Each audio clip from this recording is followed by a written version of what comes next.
maalinta hore sareynta sharciga ayaan wax aan xoogaa ka dhadhahnay ka maanta kama hadli doono laakiin maanta waxaan ka hadli doonaa haddii aan qabyaaladii iyo hogaamintii ka hadalnay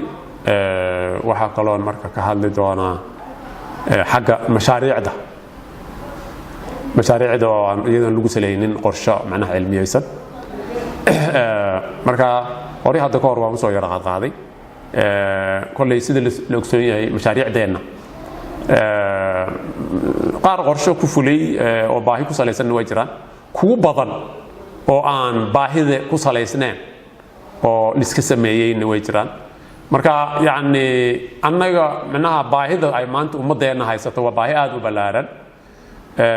hantida aan haysanana waa kooban tahay marka shilin annaga aan leenahay inuu meel aan loo baahnayn ku baxa yaani mid maartay aan u dul qaadan karna ma aha laakiin shilimaad fara badan oo xad lahayn ayaa meel aan ku habooneen ku baxa oo laba walxaad dhinaca mashaariicda markaan ka eegno laba walxaad way noqotaa mid waxa weeyaan yaani musuqmaasuq oo hantida la lunsanaya tan kale waxa weeye mashaariic maaragtay inta la sameeyo aan marka horeba baahida markaas taagan ugu muhiimsan ba aan ku salaysnayno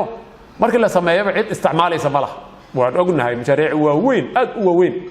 oo maanta yaani faa'iido weyn ba aan lahayn laga yaabay 50 sano 100 sano kadib inay faa'iido yeeshaan marka kuwaasna kuwa ka mudnaayo oo maanta aad mar baan soo saari doonaa daraasadaan sameyn doonaa kolley aniga maaragtay anoo waliba ka tirsan hay'ad maaragtay CSO civil society la yiraahdo truth Ethiopia runta inaan sheegnaan ku dhiiranayna waliba dadka kalena macnaha waxa weeye hadaan runta la sheegin oo la aamusnaado goormaan meel gaarayna goormaan danaheena ka hadlayna marka runta inaan sheegna waan ku dhiirin doonaa insha Allah taala anagoo dan goonayna aan ka wadanin marka kuwaas amal marka waa kuwa yaani hantideena qayb ka mid lumiyay waxa kaloo dhacay ayadana mashaariic waaweyn oo runtii oo baahida ummadda ku salaysnaa oo macnaha inta la sameeyay markay dhaqan galeen oo shaqada bilaabeen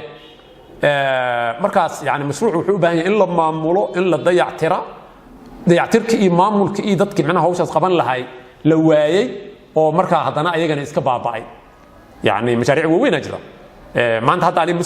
soo qoranin oo soo liisgareeyay laakiin qaar aan iska ogahay baa jira tusaale ahaan biyaha oo kale hadaan ka soo qaado biyaha meel badan waaya laakiin waana daraasayn doonaa mar laakiin inta aniga hadda aan bayndii ku soo arkay oo garanayo waxa kamid ah mashruucan weyn biigelinta maartay degmada Fiirta oo maaragtay macnaha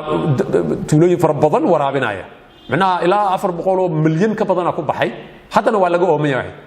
wuxuu u baahan yahay dayactir macnaha alaabtiisa xataa waa la rartay baabuurra lagu raray oo maartay kililka loo soo celiyay waan garanaynaa waxa kale oo la mid ah mashruucaas marka hadda yaani makiiban hadda inaan la maal geliyo cid maamusho loo sameeyo miyaa haboon miskii in laga guuro hadana meel kale lacag hor lagu bixiyo macnaha yaani waxa loo baahan yahay in la fikira taas waa mid biyaha waxa kale oo ogsoonahay oo wax ka garanaya mashruucan weyn asagana oo biigelinta oo aad qayb badan aha oo asagana jarati laga soo qaaday ee hargeyla la keenay mashruuci uu shaqeynay laakiin mar walba si wanaagsan u shaqeeyay mar walba macnaha biyo la'aan ayaa laga yahay wuxuu u baahan yahay maamul way waxas macnaha sababta waxa la mid ah biigelinta maaragtay goday inta soo jeerba biigelin lagu sameeyay haddana biigelin hor la ku socoto macnaha cidtii hore biigelintan sameysay ma taqaana lacagta ku qaadatay dad loo xirxiray ma arkaysid marka yaani meel inaan un mashruuc sameeyna oo kii markuu maartay shaqeyn waayo fail garoobana haddana mid kale aan gelin lacagta intaas leeg maan haysanaa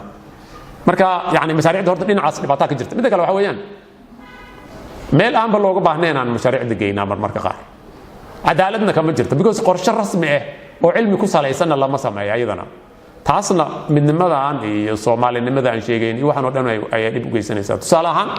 hadaan soo qaadana ama wadaha noqoto ama biyaha noqoto ama isbitaal ha noqoto ama dugsi sare ha noqoto leer ha noqoto waxaan hore ugu soo hadlay oo aniga maartay aad inay u khaldan tahay inaan arko waxa kamid ah qaab dhismeedkan yaani degmooyinkan hadda degmooyinka fara badan oo la sameeyay waqtiga cabdi iyo gobolada labadaba cusub ee la sameeyay oo aan sharci iyo nidaam iyo waxba ku salaysnaa oo laga yaabo meesha gobolka laga saleeyay labada gobol laga dhigay inay batayba meel marka horeba gobolnimadeeda gobolada sagaalka gobol meesha ugu yareed in haddana laba gobol laga dhigay oo meelihii ugu weynaa in ay weli sidoodii yihiin degmooyinkan sidaa kale horeyaan uga hadlay taas kama hadlaya laakiin maanta waxaan ka hadlayaa tusaale ahaan meel waxaa macnaha dhacda meel baa degmo ayaa 5 degmo laga dhigay hal degmo oo awal hore hal degmo ahayd ayaa 5 degmo laga dhigay okay 5 degmo markii laga dhigay to ayada la mid ah oo weli halkeedii degmo taagan baa jirta waxaan si buuxda u leeyahay sax ma cadaaladna way ka fogtahay salaam laba degmo oo marka hore isla ekaadee ama xagga shacabka ha noqoto ama xagga baaxadda ama xagga dakhliga ha noqoto yani isku nooc ahayo isku dhawaa isku mid ah ayaa midna waxa laga dhigay 5 degmo ayaa lagu daray midna halkeedii degmo kaaga ama hal degmo baa lagu daray iyada marka haddii 5 tuulo oo labada degmo mid ka mid ah degmooyin loo bedela oo mid walba hospitaal laga sameeyo mid walbana dugsi sare laga sameeyo biyogelin laga sameeyo layr loo sameeyo maadaama ay degmanimo ay ku hesho intaas tii kalena tuulooyin meelahaas hadda degmooyinka laga samaynayo la eg ama ka waaweynba ay ku yaalaan oo sideeda sii ahaata maxaa meesha ka dhacay waa cadaalad darro cad markaa sax ma aha hadda arrinta way socotaa hadda arrinta iyada way socotaa hadda marka taa cadaalad maaha waa in laga fiirsadaa waa in la saxaa hore waxaan ku yidhi horta degmooyinka iyo goboladan iyo waxyaabahan horta waa in la saxaa marka hore haddana inta laga saxayo nafteeda waa inaan yacni mashaariicda iyo horumarka waa inaan degmooyin dad iska samaysteen oo aan nidaam ku imaadin de oo cadaalad darradeeda ay iska caddahay la ogyahay cid walba ay og tahay inaan lagu salaynin wayaan haddii dugsi la samaynayo asal ahaanba dugsiga maxaa loo samaynayaa waa arday baa loo samaynaya marka meeshay arday joogto ama tuulaha ahaato ama gobol ha ahaatee meel allaala meeshay arday joogto waa in dugsi sare laga sameeya meel allaala meeshu dadku ku badan yahay biyo waa in la geeyaa marka arrimahaas macnaha waa in aad loogu fiirsadaa oo yani aan iska dhegi tirin waa cadaalad marka horeba cidda samaynaysa arrimahaas waxay ugu talagashay sidaan ay marka yani xukuumadda hadda jirta arrimaha noocaas camal waa inay ka fiirsa hadda waa inuu arrintayda in waa lagu socdaa waan arkay waa lagu socdaa marka taas yani dhibaatooyin ay keenaysa taa macnaha in laga fiirsado waan soo jeedinayaa marka dhinaca mashaariicda ayadana macnaha qodobkaas marka waxaan soo jeedinayaa kollayba horta mar baan soo saari doonaa hadda qaacida ayaa jirta deegaankeena oo degmooyinka loogu qaybiya maaragtay maaliyadda iyo budgetka marka qaacidadaas mar baan arkay qaacidadaas aniga sax lama aha waana ka soo shaqeeyay qaacidada federation baarlamaanka aqalka sare ee federaalka ayaan 5 sano kasoo shaqeynayay weliba waxaan guddiga yani waxaan ka mid ahaa oo maamulkiisa weliba ka mid ahaa guddiga dejinta qaacidooyinka lagu maamulo budgetka marka arrintaa iyada macnaha wax badanaan oo ka garanaya mar baan akhriyay sax ma aha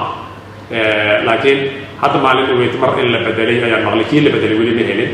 mar baan xogaa yara daraasayn doonaa sida ay u samaysan tahay si sax ma waxyaabaha aan ka arkay waxaa ka mid